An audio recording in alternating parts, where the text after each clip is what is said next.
Gloria a Jehová nuestro Dios. Bendita es su palabra por toda gracia y en ella el mensaje de cada día.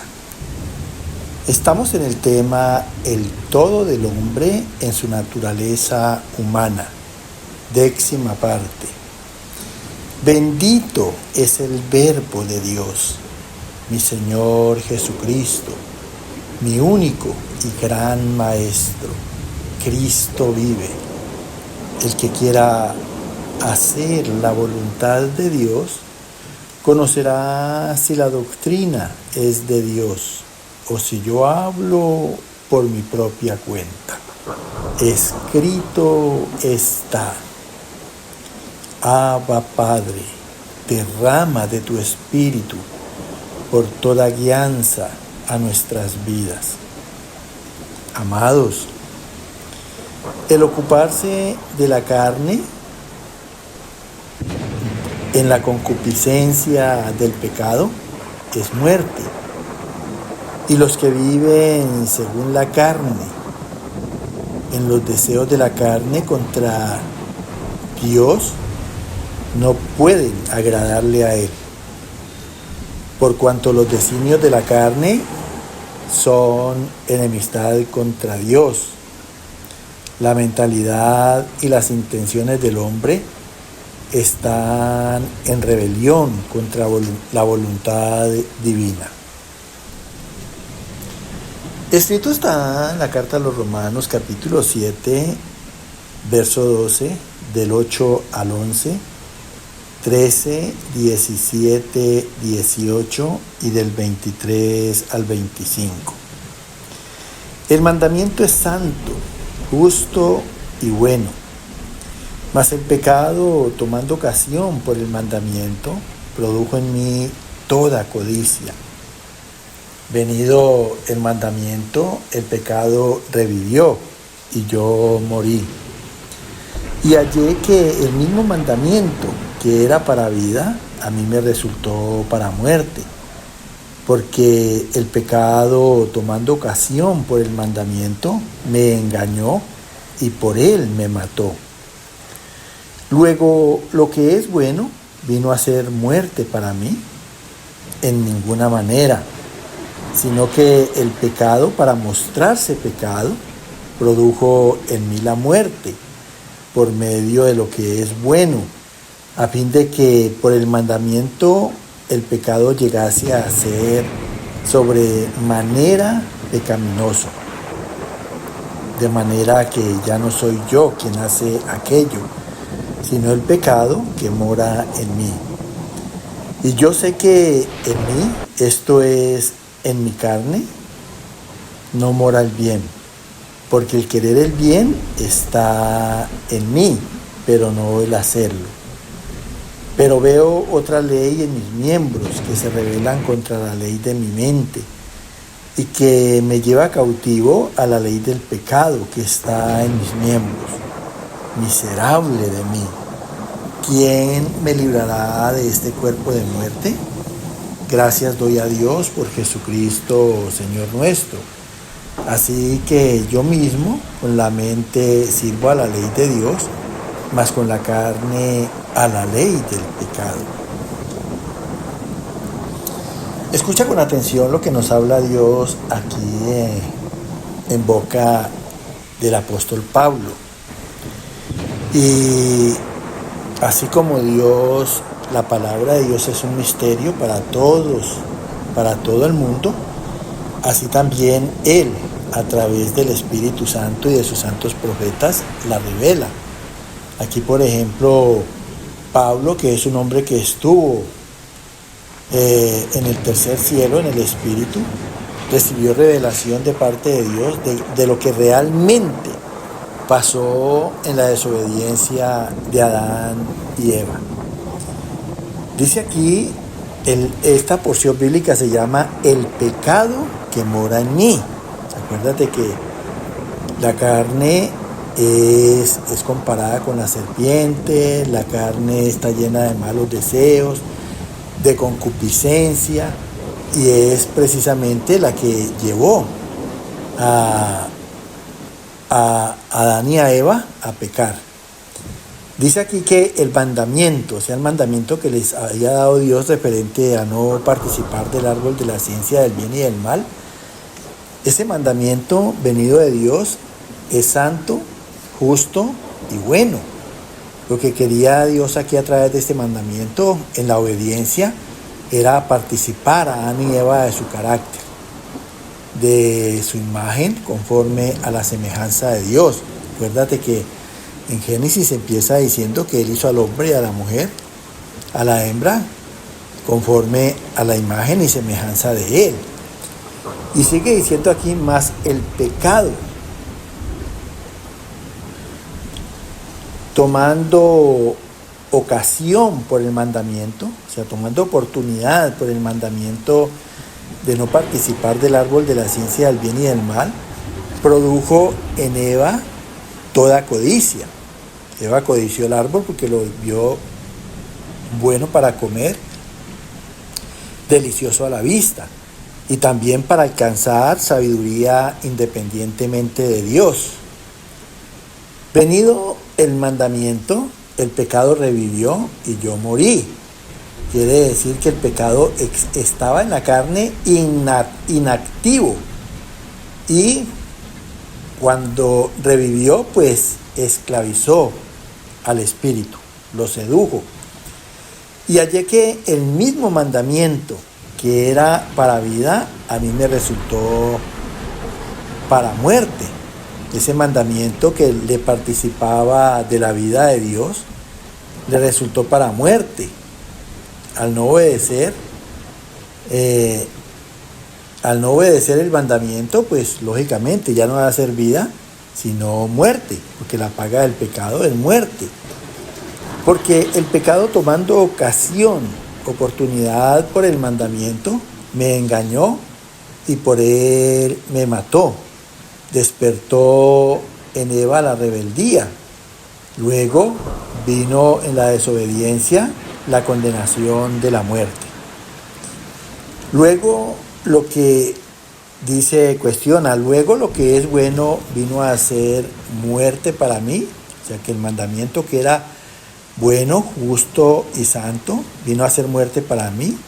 Claro, porque si no se obedece para vida, si se desobedece, pues se constituye en muerte, o sea, obra en una manera contraria. Sin embargo, aquí la palabra dice en ninguna manera, sino que el pecado, para mostrarse pecado por el mandamiento, quiere decir que el pecado fue desenmascarado, produjo en mí la muerte, porque su naturaleza, la naturaleza del pecado es destructiva. Entonces produjo la muerte por medio de lo que es bueno, a fin de que por el mandamiento el pecado llegase a ser sobremanera pecaminoso, porque el ser humano prefiere su propia voluntad por encima de la de Dios, haciendo que la culpa sea indiscutible. De manera que ya no soy yo quien hace aquello, la desobediencia. Todo esto ya no teniendo a Dios en el corazón, sino el pecado que mora en mí. El pecado toma el control de la carne y ejecuta el mal. Y yo sé que en mí, esto es en mi carne, no mora el bien. Ya dijimos, es pecaminosa, es comparada con la serpiente, el pecado es veneno, destructivo. Porque el querer el bien está en mí, en un espíritu dispuesto, pero no el hacerlo, porque para hacer el bien se necesita de la obediencia a Dios. Escúchalo bien. Pero veo otra ley en mis miembros, los instintos y deseos de la carne, que se revela contra la ley de mi mente.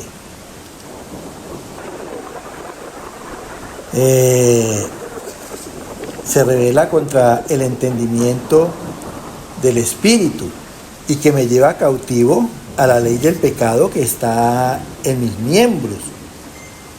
Defraudan los buenos sentimientos, tomando prisionero al espíritu en los vicios y en las debilidades.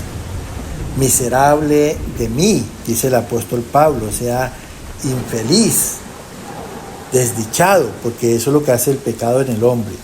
¿Quién me librará de este cuerpo de muerte? No puede escapar por sí mismo de esa naturaleza pecaminosa que es para destrucción del espíritu. Y entonces ahí le da cabida a la gracia del Señor, a la futura gracia, y en la gracia en que estamos ahora. Gracias doy a Dios por Jesucristo Señor nuestro, así que yo mismo con la mente sirvo a la ley de Dios, el espíritu desea obedecer a Dios, mas con la carne a la ley del pecado. La naturaleza humana sigue sintiendo la fuerza del pecado, a pesar de que estamos en la gracia, a pesar de que estamos escuchando la dirección y el consejo de Dios. Desde que es muy importante cuidarnos a través de los instrumentos que Dios nos ha dado para vencer el pecado. Escrito está en la carta a los Romanos capítulo 1 del verso 19 al 21. Lo que de Dios se conoce les es manifiesto, pues Dios se lo manifestó. Porque las cosas invisibles de Él, su eterno poder y deidad, se hacen claramente visibles desde la creación del mundo, siendo entendidos por medio de las cosas hechas, de modo que no tienen excusa. Pues habiendo conocido a Dios, no le glorificaron como a Dios, ni le dieron gracias, sino que se envanecieron en sus razonamientos y su necio corazón fue entenebrecido. Entonces aquí viene la respuesta al pecado. Y vuelve y nos habla Dios aquí en boca del apóstol Pablo. Dice, esta porción bíblica se titula La culpabilidad del hombre. Mañana seguimos con los otros versículos que son necesarios saberlos y escucharlos. Dice, lo que de Dios se conoce les es manifiesto. O sea, nosotros por lo que vemos en el universo, sabemos que solamente Dios puede haberlo creado. Pues Dios se lo manifestó a través de lo que nuestros ojos ven. Porque las cosas invisibles de Él, las cualidades, las virtudes de Dios, su eterno poder, ese diseño que tuvo Él en su ciencia, en su sabiduría para crear el universo, y su deidad, el carácter de Dios, su ciencia, su perfección en la manera en que creó todas las cosas, se hacen claramente visibles desde la creación del mundo. El hombre jamás podrá hacer lo que ha hecho Dios, siendo entendidas por medio de las cosas hechas, lo que ven nuestros ojos, de modo que no tienen excusa. Las personas que dudan y son incrédulos a Dios, a su palabra, a su obra en Cristo Jesús, a su amor, pues no tienen excusas, porque es que, mejor dicho, no hay manera de negar a Dios. Así como tampoco hay manera de negar a una madre. Dice, pues, habiendo conocido a Dios, por todo lo que ven nuestros ojos, no le glorificaron como a Dios. O sea, no lo adoraron, ni lo honraron, ni le dieron gracias por toda esa creación que en la buena intención de Dios procura el beneficio del hombre, sino que se envanecieron en sus razonamientos, se llenaron de orgullo, adorando su propio intelecto y sabiduría, y su necio corazón fue entenebrecido. El hombre pierde la capacidad de distinguir de lo que es lógico y también de lo que es absurdo, porque realmente la incredulidad del hombre, la manera en que aborrecen a Dios, lo tienen en la ignorancia, es absurdo. El Señor te siga llenando de gracia. Amén.